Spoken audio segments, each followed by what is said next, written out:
La verdad del Concilio de Nicea y el origen de la Iglesia Católica. La primera reunión cumbre del cristianismo se realizó en el año 325 en Nicea, en la actual Turquía. Aquí se fundó la base de la Iglesia Católica. Fue el primer concilio ecuménico de la cristiandad, que reunió a más de 300 obispos para debatir y decidir asuntos teológicos y organizativos que constituyeron el hito fundacional de la Iglesia Católica, tal como se conoce actualmente. El Concilio de Nicea rechazó el arrianismo, una doctrina que defendía la subordinación de Cristo al Dios Padre, y aprobó la primera versión del credo, la Declaración Universal que comparten todos los católicos. También aprobó una veintena de leyes o cánones, aunque no se involucró en la definición de los textos canónicos, y definió la fecha de la Pascua de Resurrección.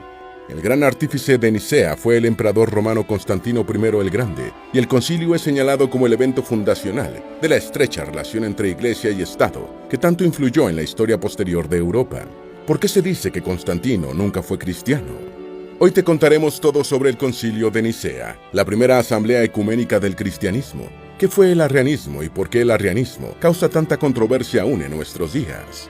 ¿Qué fue lo que nunca pasó en el Concilio de Nicea que se asegura en muchos medios actualmente? ¿Qué personas importantes asistieron al Concilio de Nicea? ¿Quién fue Melicio de Licópolis? ¿Qué tiene que ver Santa Claus con el Concilio de Nicea? Antes de meternos a fondo, no te olvides de suscribirte a nuestro canal y activar las notificaciones para mantenerte al día con nuestras actualizaciones.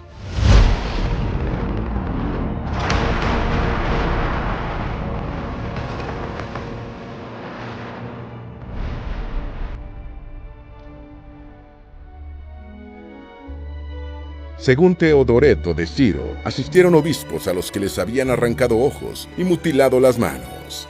En su historia eclesiástica, el prelado y teólogo del siglo V, Teodoreto de Ciro, dice que el emperador romano Constantino el Grande convocó el tan célebre concilio de Nicea y permitió que los obispos marcharan allí en públicos caballos y mulas.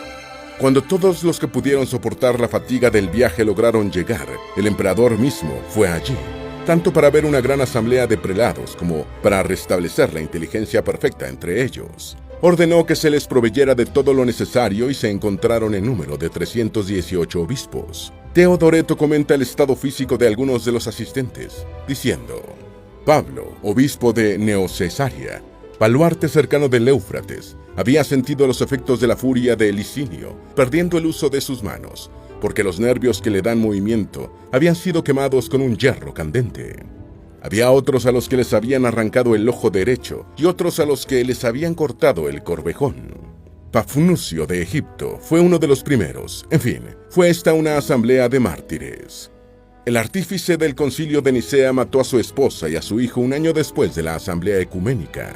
Si bien el Concilio de Nicea parece que fue presidido por el obispo Ocio de Córdoba, el gran artífice de la primera reunión ecuménica del cristianismo fue el emperador romano Constantino el Grande. La primera mujer de Constantino fue Minervina, no existiendo certeza sobre si se trató de una esposa. En el año 305, la pareja tuvo a Crispo, primer hijo varón del hombre, que al año siguiente se convirtió en emperador de Occidente. En los 2 años siguientes, Constantino I se separó de Minervina, o ésta murió, pues en el 307 se celebró el matrimonio del emperador con Flavia Máxima Fausta, perteneciente a la familia imperial como hija de Maximiano. Así, Fausta se convirtió en la madrastra y presunta amante de Crispo, el hijo de Constantino. Enterado de la supuesta deslealtad de su esposa y su hijo, el emperador los hizo matar a ambos en el año 326. Santa Claus golpeó a alguien en el concilio. Para una audiencia moderna, seguramente el nombre más llamativo entre los asistentes al Concilio de Nicea es el del obispo Nicolás de Bari, después más conocido como San Nicolás, Santa Claus o Papá Noel. Una leyenda señala que mientras el sacerdote Arrio exponía su punto de vista sobre la Santísima Trinidad, negando la naturaleza divina de Jesucristo, Nicolás de Bari se enfureció tanto con las afirmaciones que consideraba heréticas que se levantó de su asiento, atravesó la sala y derribó de un puñetazo en la cara al expositor. Constantino estaba presente y Nicolás de Bari fue despojado de su cargo episcopal y encarcelado, ya que era ilegal golpear a alguien delante del emperador. La leyenda cuenta que esa noche Jesús y María la Virgen se le aparecieron a Nicolás en la celda y le devolvieron su hábito de obispo. Enterado del milagro, Constantino lo restituyó en su dignidad de obispo. Imperio Romano y el cristianismo. Para entender plenamente la importancia del Concilio de Nicea, es fundamental examinar en primer lugar el contexto histórico en el que tuvo lugar.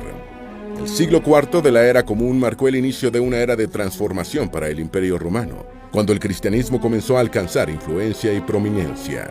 Antes de este periodo, los seguidores de Cristo enfrentaban persecuciones esporádicas y a menudo eran vistos con sospecha y hostilidad debido a su negativa a participar en las prácticas religiosas tradicionales del paganismo romano. El punto de inflexión se produjo en el año 313, cuando el emperador Constantino el Grande, junto con su coemperador Licinio, emitieron el Edicto de Milán, garantizando la práctica legal de todas las religiones en el imperio, incluido el cristianismo. Como resultado, la fe cristiana experimentó un gran crecimiento y sus fieles obtuvieron una nueva libertad para practicar su culto y organizar abiertamente su religión. Antes de Nicea. Cuando Constantino llegó al trono de Occidente en el año 306, el arrianismo ya había tomado cuerpo en el Imperio Romano. En el año 303 se legalizó el cristianismo en el imperio, junto con su colega de Oriente, Licinio, a través del Edicto de Milán. En el año 324, 8 meses antes del Concilio de Nicea, Constantino derrotó a Licinio y reunificó el imperio bajo un solo emperador. En el año 324, el emperador, alarmado por las divisiones que estaba produciendo el arrianismo en el cristianismo, escribió al presbítero Arrio y al patriarca Alejandro lo siguiente: mientras sigan discutiendo sobre estas pequeñas y muy insignificantes cuestiones, creo que no solo es impropio, sino positivamente malo, que una porción tan grande del pueblo de Dios, que pertenece a su jurisdicción, esté dividida de esta manera. ¿Qué fue el Concilio de Nicea? El primer Concilio de Nicea fue una reunión de obispos cristianos realizada en la ciudad de Bitinia de Nicea, entre mayo y julio del año 325. Este concilio ecuménico fue el primero de muchos esfuerzos para lograr consensos en cuestiones atinentes a la fe, a través de una asamblea representativa de toda la cristiandad. Su principal patrocinador fue el emperador Constantino el Grande, y se cree que las deliberaciones fueron dirigidas por el obispo Ocio de Córdoba. Entre sus resoluciones capitales para la cristiandad estuvieron el establecimiento de la naturaleza divina de Dios Hijo y su relación con Dios Padre, y la adopción del credo de Nicea como declaración de fe para toda la comunidad cristiana. Entrada de Constantino al Concilio de Nicea. Warren Carroll, autor de La construcción de la cristiandad, narra la entrada del emperador a la asamblea así: resplandeciente en púrpura y oro, Constantino hizo una entrada ceremonial en la apertura del concilio, probablemente a principios de junio, pero respetuosamente sentó a los obispos delante de él. Eusebio de Cesarea, presente en Nicea, escribió que el emperador avanzó en medio de la asamblea como un mensajero celestial de Dios, vestido con ropas que brillaban como si fueran rayos de luz, reflejando el resplandor resplandeciente de una túnica púrpura, y adornado con el brillante esplendor del oro y de las piedras preciosas. El Concilio de Nicea y el origen de la Iglesia Católica. Aparte de la aprobación del credo por abrumadora mayoría, el Concilio de Nicea acordó cuándo celebrar la Pascua de Resurrección, la fecha más importante del calendario eclesiástico. La asamblea organizó jerárquicamente la Iglesia en regiones y diócesis, estableciendo la superioridad de las sedes de Roma, Alejandría y Antioquía, cuyos titulares recibieron las denominaciones de arzobispos u obispos metropolitanos. Igualmente, el concilio promulgó unos 20 cánones o leyes de la Iglesia, unas reglas de disciplina inmutables que incluían la prohibición a todos los miembros del clero de morar con cualquier mujer, excepto madre, hermana o tía, las penitencias a imponer a diferentes apóstatas y la indulgencia a conceder a las personas excomulgadas en peligro de muerte. Por sus decisiones doctrinales y organizativas, el Concilio de Nicea es considerado un hito fundacional de la Iglesia Católica, lo que nunca pasó en el Concilio de Nicea. Según una leyenda, durante el Concilio de Nicea se debatió cuáles debían ser los libros sagrados del cristianismo. El relato señala que tras el debate teológico sobre las muchas visiones representadas en unos 270 libros pretendidamente sagrados, la asamblea decidió poner los textos debajo de una mesa en el salón de reuniones para que fuera el mismo Dios quien hiciera la elección. La sala se cerró con llave y los participantes rezaron toda la noche pidiéndole a Dios que pusiera encima de la mesa los textos que mejor lo representaran. De acuerdo con la leyenda, al regresar en la mañana siguiente, sobre la mesa se encontraban los evangelios de Mateo, Marcos, Lucas y Juan. Sin embargo, el catolicismo rechaza esta historia, indicando que la canonización fue fruto de un debate posterior al Concilio de Nicea, que duró varios siglos. ¿Estuvo Voltaire detrás de esa leyenda? No existe constancia de ningún debate sobre el canon bíblico en el Concilio de Nicea. La fuente principal de la idea de que el canon fue creado en Nicea parece ser Voltaire, quien popularizó burlonamente una historia de que los textos canónicos se determinaban haciendo torres de libros en un altar durante el concilio, seleccionando los que no se caían. ¿Quién asistió a este concilio? Constantino invitó a 1800 obispos, 1000 de Oriente y 800 de Occidente, aunque la mayoría no llegó a tiempo o ni siquiera emprendió el viaje por las dificultades de transporte de la época, a pesar de que el imperio corrió con todos los gastos. Entre los asistentes estuvieron Atanasio de Alejandría, Eusebio de Cesarea y Eustacio de Antioquía, quienes reportaron respectivamente 318, 250 y 270 asistentes. Posteriormente, Sócrates Escolástico habló de más de 300, que ha quedado como el número de asambleístas más referido. Potamón de Heraclea, Pafnucio de Tebas y Pablo de Neocesarea acudieron con las marcas de la persecución en sus rostros y cuerpos. Otros participantes fueron Macario de Jerusalén, Nicolás de Bari y Aristaces de Armenia. El papel de Constantino en el concilio. Constantino construyó el gran salón de debates del concilio en Nicea y ofreció a los participantes tránsito libre y gratuito por el territorio del imperio en sus largos viajes hacia y desde la ciudad, así como facilidades de alojamiento y manutención. Igualmente, el emperador reforzó las medidas de seguridad en las principales rutas. Cada obispo invitado podía llevar 2 sacerdotes y 3 diáconos entre sus asistentes, también a cargo del presupuesto del imperio. Constantino inauguró el concilio y estuvo presente en varios debates, escuchando atentamente las deliberaciones. Aunque no podía votar, le tocaba ratificar las decisiones del clero y aplicar las medidas coercitivas o punitivas que se establecieran en contra de determinados personajes y sectas. Controversia arriana.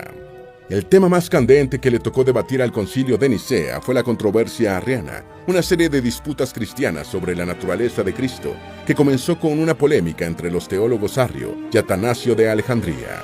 La más importante de estas controversias se refería a la relación entre la sustancia de Dios Padre y la sustancia del Hijo. Arrio sostenía que Jesucristo procedía del Padre, pero que no era eterno, ya que había sido engendrado. De esta forma, en Jesús no aplicaría el atributo de eternidad que lo igualaría al Dios Padre. Las posiciones de Arrio iban en contra de la ortodoxia teológica de la época. Popularidad del arrianismo. El arrianismo tuvo una notable difusión en el Imperio Romano, siendo protegido por algunos emperadores. Igualmente, la visión religiosa de Arrio caló entre los pueblos germánicos que invadieron Roma en el siglo V. La adopción del arrianismo por parte de los reinos romano-germánicos marcaría la principal diferencia entre estos y los romanos. A diferencia de la doctrina ortodoxa central de la Trinidad, en la que Dios se expresa como 3 personas, es decir, 3 aspectos distintos pero indivisibles, para Arrio, el hecho de que Jesús no existiera por sí mismo, sino que tuviera que ser creado, lo situaba en una posición subordinada frente al Dios Padre. Para un cristiano seguidor de la ortodoxia dominante, el arrianismo constituía la negación de la divinidad de Cristo, pero la lógica simple de Arrio convenció a mucha gente. Argumentos a favor del arrianismo. Según los relatos que se conservan, Arrio defendió la supremacía de Dios Padre y sostuvo que el Hijo de Dios fue creado como un acto de la voluntad de aquel y, por tanto, que el Hijo era una criatura hecha por Dios. Arrio afirmaba que el Hijo de Dios era capaz de ejercer su propio libre albedrío para el bien y el mal, y que, si en el sentido más verdadero fuera un hijo, debería haber venido después del Padre. Por lo tanto, obviamente llegó el momento en que no lo era, y por lo tanto era un ser finito. Los arrianos insistían en que la divinidad del Padre era mayor que la del Hijo, y apelaban a las Escrituras, citando declaraciones bíblicas como «El Padre es mayor que yo», en Juan 14:28, y el Hijo es primogénito de toda la creación, en Colosenses 1:15. Argumentos en contra del arrianismo. La teología contraria al arrianismo se derivó de la idea de que engendrar al Hijo está en sí mismo en la naturaleza del Padre, que es eterna. Así el Padre siempre fue Padre, y tanto el Padre como el Hijo existieron siempre juntos, eterna, consustancialmente y en igualdad. Así, el argumento antiarriano postulaba que el Hijo fue engendrado eternamente, y por lo tanto, sin principio. Los oponentes de Arrio creían que su visión acababa con la unidad en la divinidad, y hacía al Hijo desigual e inferior al Padre. También los defensores de la ortodoxia recurrían a las Escrituras y destacaban el versículo de Juan 10:30, «Yo y el Padre uno somos». Señalaban, como Atanasio de Alejandría, que el Hijo no había tenido principio, sino que tenía una derivación eterna del Padre, siendo coeterno con Él e igual a Dios en todos los aspectos. Origen de la controversia arriana. Un problema fundamental para comprender la controversia arriana es que la evidencia documental de este periodo es escasa y fragmentaria. El historiador de la Iglesia cristiana del siglo V, Sócrates de Constantinopla, señaló que Arrio se hizo controversial por primera vez bajo el obispado de Alejandro de Alejandría, cuando el fundador del arrianismo formuló su punto de vista extremo en los siguientes términos. Si el Padre engendró al Hijo, el que fue engendrado tuvo un principio de existencia, de ahí que existiera cuando el Hijo no existía. Se deduce entonces necesariamente que tuvo su existencia de la no existencia. La disputa entre Alejandro y Arrio se extendió rápidamente desde Alejandría a casi todas las regiones africanas, y el Imperio Romano la consideró una alteración del orden público. Constantino le escribió 2 veces a los 2 teólogos para que pusieran fin a la controversia, y finalmente se decidió por el concilio para resolver el impasse. Principales arrianos en el concilio de Nicea. Los principales partidarios de Arrio en el concilio de Nicea fueron Eusebio de Nicomedia, Segundo de Ptolemaida y Teogno de Nicea. 12 años después del concilio, Eusebio bautizaría en su lecho de muerte al emperador Constantino I el Grande. Segundo, obispo de Ptolemaida, se mantuvo fiel a Arrio hasta el final, y fue solo uno de los 2 obispos arrianos, además de su líder, que se negó a firmar el credo anti-arriano en Nicea. Fue destituido, excomulgado y exiliado, pero más tarde recuperó su obispado en medio de los esfuerzos de reconciliación adelantados por el emperador. Si bien Teogno de Nicea firmó el credo de Nicea, no rechazó el arrianismo con la fuerza que esperaban los adversarios de Arrio, por lo que también fue destituido, excomulgado y exiliado. Separación con el calendario judío. La fiesta de Pascua de resurrección del cristianismo está vinculada con la Pascua judía y la fiesta de los panes sin levadura, ya que los cristianos creen que la crucifixión y resurrección de Jesús ocurrieron en el momento de esas celebraciones. Sin embargo, antes del siglo IV, ya existía una controversia entre los cristianos que abogaban por tener una fecha independiente del judaísmo y los que defendían continuar dependiendo del calendario judío. Esta polémica fue resuelta por el Concilio de Nicea, que respaldó el procedimiento independiente que ya se venía aplicando desde hacía algún tiempo en Roma y Alejandría. En lo adelante, la Pascua sería un día domingo elegido según la calendárica cristiana, y no con base en el mes de Nisan del calendario judío. Los problemas con Melicio de Licópolis. Melicio fue un obispo cristiano de la ciudad de Licópolis, la actual Asiut, en Turquía, que produjo un cisma de corta duración antes del Concilio de Nicea.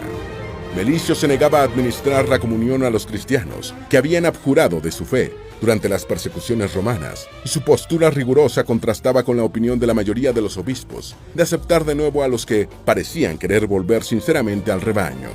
Se cree que fue Melicio el que ordenó sacerdote a Arrio, el fundador del arrianismo.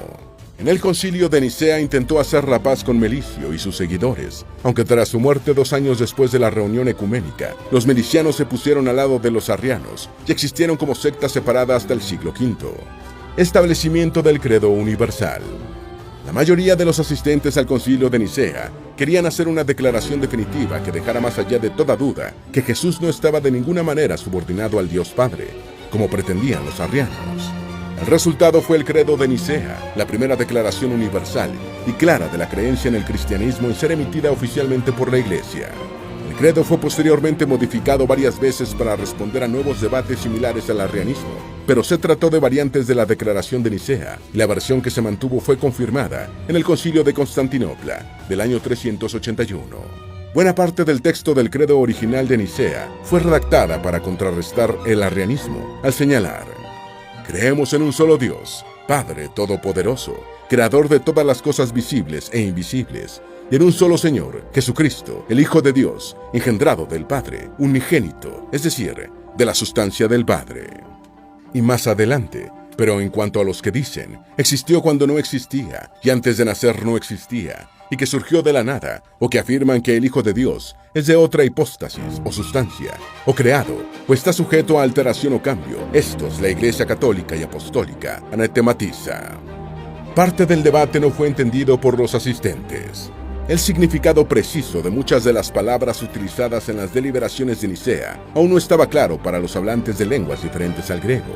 Términos griegos como ousia o esencia, hipóstasis o sustancia, physis o naturaleza y prosopón o persona tenían una variedad de significados que no podían sino provocar malos entendidos si no eran aclaradas.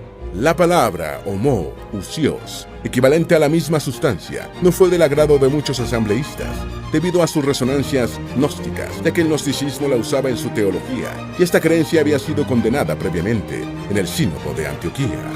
La unión de la Iglesia y el Estado. La Iglesia salió de Nicea consustanciada en el Estado romano.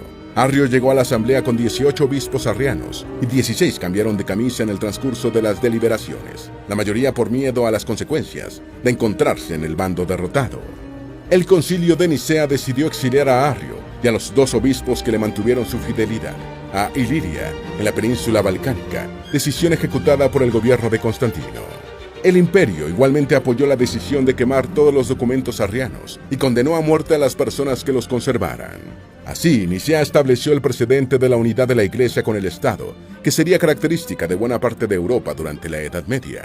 En pocas décadas, el cristianismo pasó de ser un credo perseguido por el Estado a entremezclarse con él. Constantino probablemente no era cristiano. Se ha dicho que Constantino no era tan cristiano como la historia oficial lo presenta, y que realmente el emperador se inclinó por la religión de Cristo, al verle el potencial para ser el pegamento que necesitaba el Imperio Romano en una época de grandes tensiones que favorecían la dispersión. De hecho, Constantino solo fue bautizado en su lecho de muerte en el año 337, lo que significa que patrocinó y participó en la primera cumbre del cristianismo, sin haber cumplido con uno de los sacramentos de la fe. De cualquier modo, sus contribuciones en favor del cristianismo fueron innegables, como la legalización de la religión, el Concilio de Nicea y la construcción de miles de templos, incluyendo las basílicas originales de San Pedro y Santa Sofía. Constantino fue bautizado por un arriano. La neutralización del arrianismo conseguida por el Concilio de Nicea solo fue aparente y temporal, ya que durante los últimos años del reinado de Constantino, la secta tuvo un florecimiento hasta el punto de que el emperador se vio obligado a tolerarla. Irónicamente, cuando Constantino se agravó en Nicomedia, el obispo de confianza más cercano era su pariente lejano, Eusebio de Nicomedia, un arriano que había sobrevivido entre 2 aguas, que fue quien lo bautizó. Eusebio había participado en el concilio de Nicea, y aunque terminó aprobando el credo, lo hizo tras una larga y desesperada oposición. La defensa que hizo Eusebio de Arrio en el concilio molestó tanto a Constantino, que el emperador lo exilió durante 3 años, y solo lo perdonó cuando el obispo estuvo dispuesto a moderar su posición.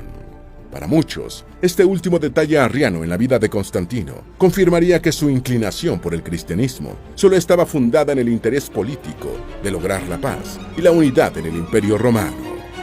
Esperamos que este video te haya sido útil. Si tienes algo que agregar, por favor, compártelo con nosotros en la sección de comentarios. Dale me gusta a este video y envíale el enlace a tus familiares y a tus mejores amigos, para que también sepan más sobre la verdad del Concilio de Nicea y el origen de la Iglesia Católica. Si eres nuevo en nuestro canal, no olvides suscribirte. No se te olvide seguirnos en todas nuestras redes sociales, que van a estar aquí abajo en la descripción. Recuerda, un pueblo que no conoce su historia está condenado a repetirla.